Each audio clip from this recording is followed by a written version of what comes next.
seul geste de toi viendra mon secours.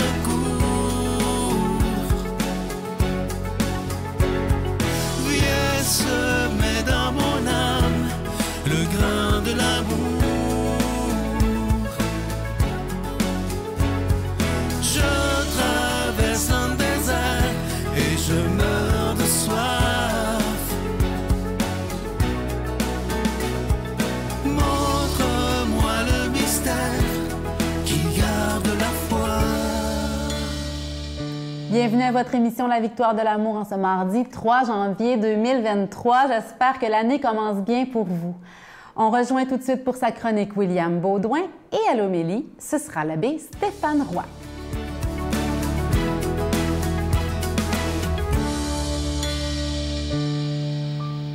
Bonjour à vous, chers amis. J'espère que vous allez bien en cette belle journée. Moi, je vais très bien. Aujourd'hui, le sujet du jour ou la beauté du jour est une gracieuseté de Khalil Gibran. On ne peut pas passer 2 semaines sans que je cite Khalil Gibran. J'ai essayé, je ne suis pas capable. Et le sujet, c'est « Qui sommes-nous » ? Je lis la beauté et on y revient par la suite. L'image du soleil matinal dans une goutte de rosée n'est pas moindre que le soleil même. Le reflet de la vie dans votre âme n'est pas moindre que la vie même. Si une goutte de rosée dit « Il m'a fallu 1000 ans pour n'être qu'une goutte de rosée », dites-lui « Ignores-tu que toute la lumière de toutes ces années brille dans ta sphère? » Que c'est beau. Chers amis, j'espère que vous commencez à aimer Khalil Gibran, sinon le temps doit être long pour vous lors de mes chroniques. On va explorer ça ensemble, si vous le voulez bien, aujourd'hui, rapidement.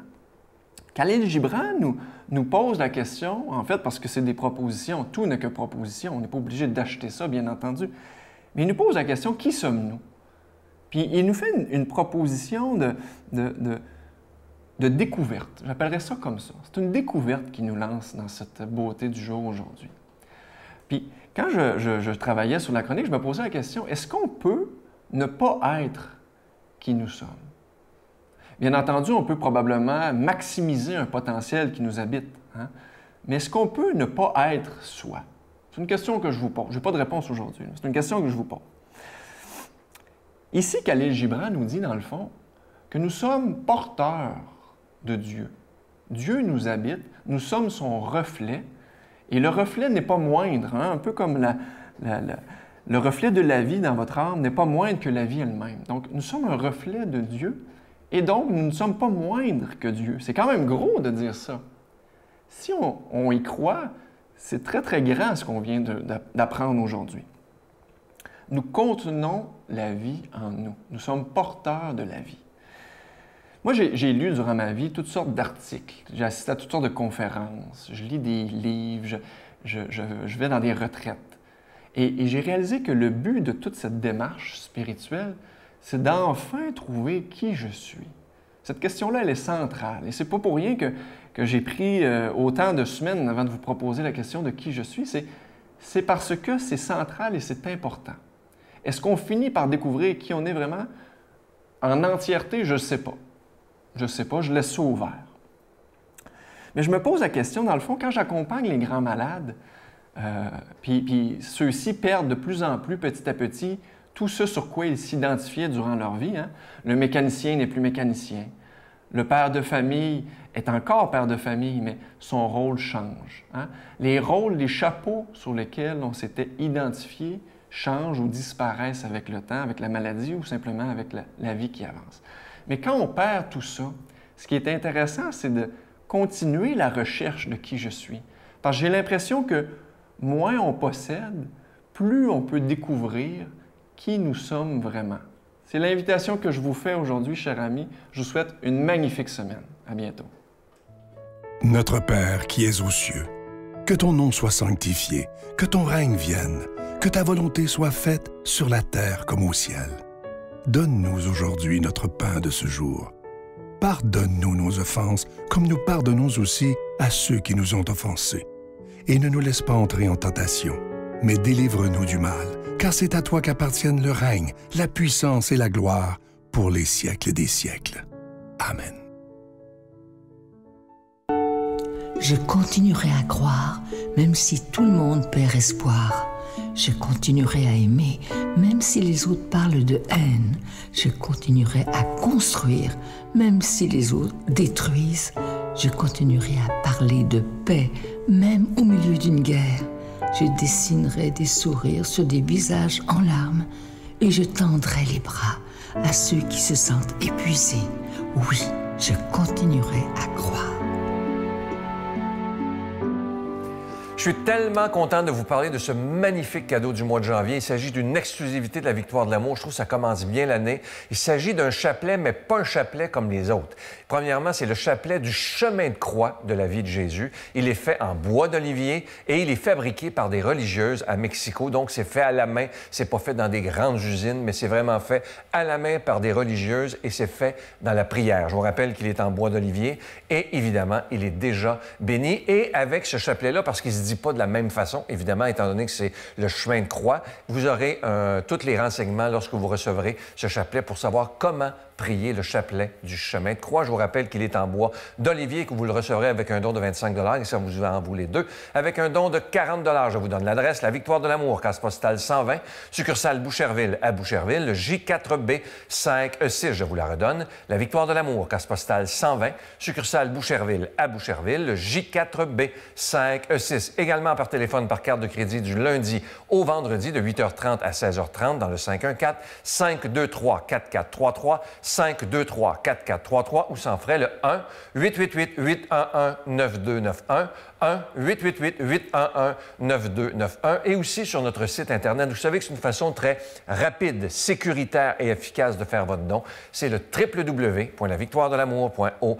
Alors, je vous rappelle ce magnifique chapelet du chemin de croix de Jésus. Il est en bois d'olivier, il est fabriqué à la main et il est déjà béni. Moi, je vais vous dire des milliers de fois merci de ce que vous ferez pour la Victoire de l'amour parce que cette émission, elle existe grâce à chacun et chacune de vous.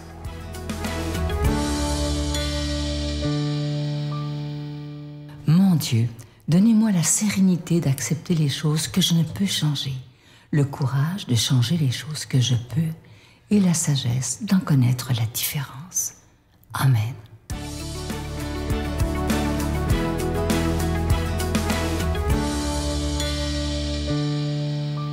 Bonjour à toi, bon mardi. Évangile de Jésus-Christ selon saint Jean.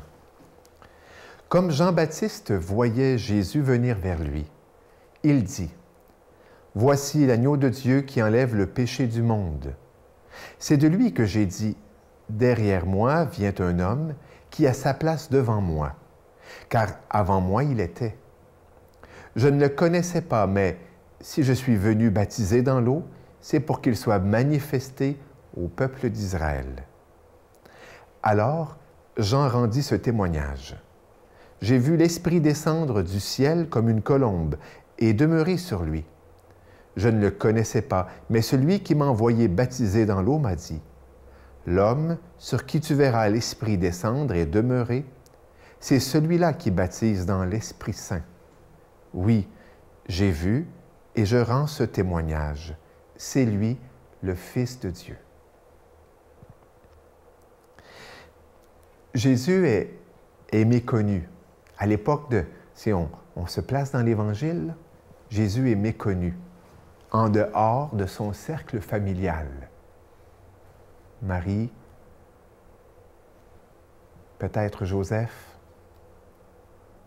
peut-être Sainte-Anne et Joachim s'ils sont encore vivants, la parenté.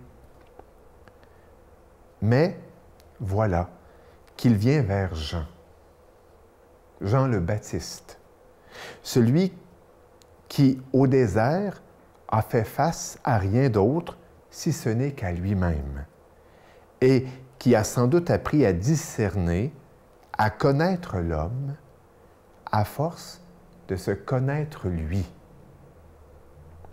Car je pense que c'est une des façons de connaître l'être humain que d'apprendre à se connaître. Du moins, c'est le chemin des spirituels. Ainsi, Jean le Baptiste discerne en Jésus plus qu'une mission, qu'un faire, qu'un agir. mais un être qui a à se réaliser, qui a à accomplir, s'accomplir, et en qui et par qui la vie, grand V, l'esprit va pousser. Et voilà que Jean le Baptiste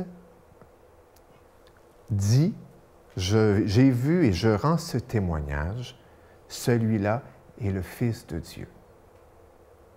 Dans son rôle, dans ce qu'il est, Jean le Baptiste, lui, il est comme le deuxième Élie, l'Élie qui doit venir.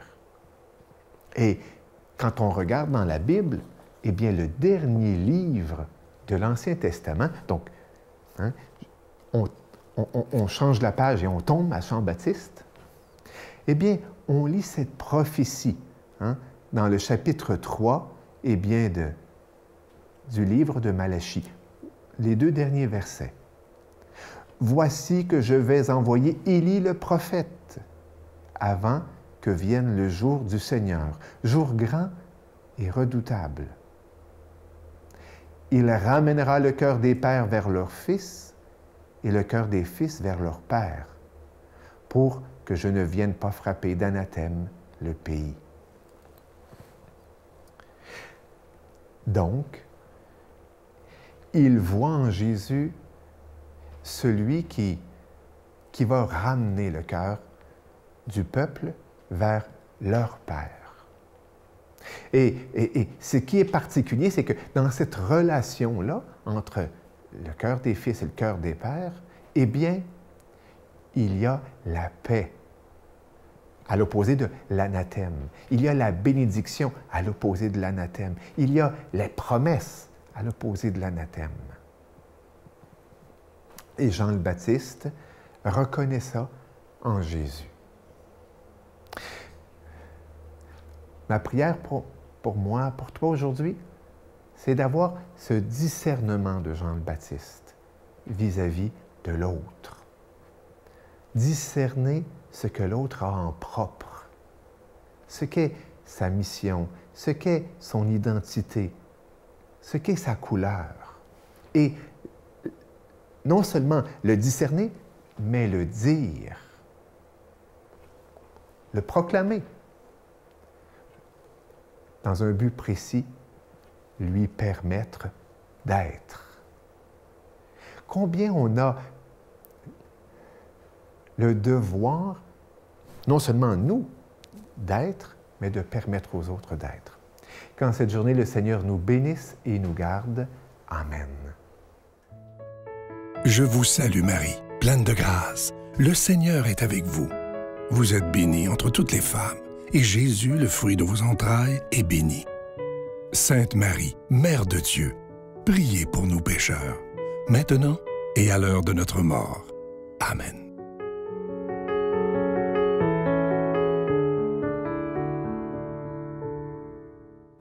Je pense que pour la plupart d'entre nous, les fêtes, les rassemblements de famille, d'amis, de collègues sont derrière nous. On retrouve le temps ordinaire, le quotidien ordinaire. Je pense que ça peut être une bonne idée de tout prendre ça, de prendre le temps de tout prendre ça, puis de remettre tout ce qui s'est passé dans les mains de Dieu. Et pourquoi pas, s'il n'est pas trop tard, pour choisir nos résolutions encore aujourd'hui, pourquoi pas. Puis des petites résolutions spirituelles, là. Plus d'humilité, plus de joie, plus de vérité, plus de bonté, de bienveillance, pourquoi pas. Bonne journée. Papa, mon Dieu, nous donne des outils. Maintenant, si lui n'est pas prêt à le prendre, peut-être qu'un jour, il va le prendre puis il va continuer sa route. Ceux à 20 ans, faut-tu que je le sauve à 20 ans absolument ou à 18 ans? Ou à 30 ou à 50? C'est pas de mon affaire. Ne nous laisse pas entrer en tentation.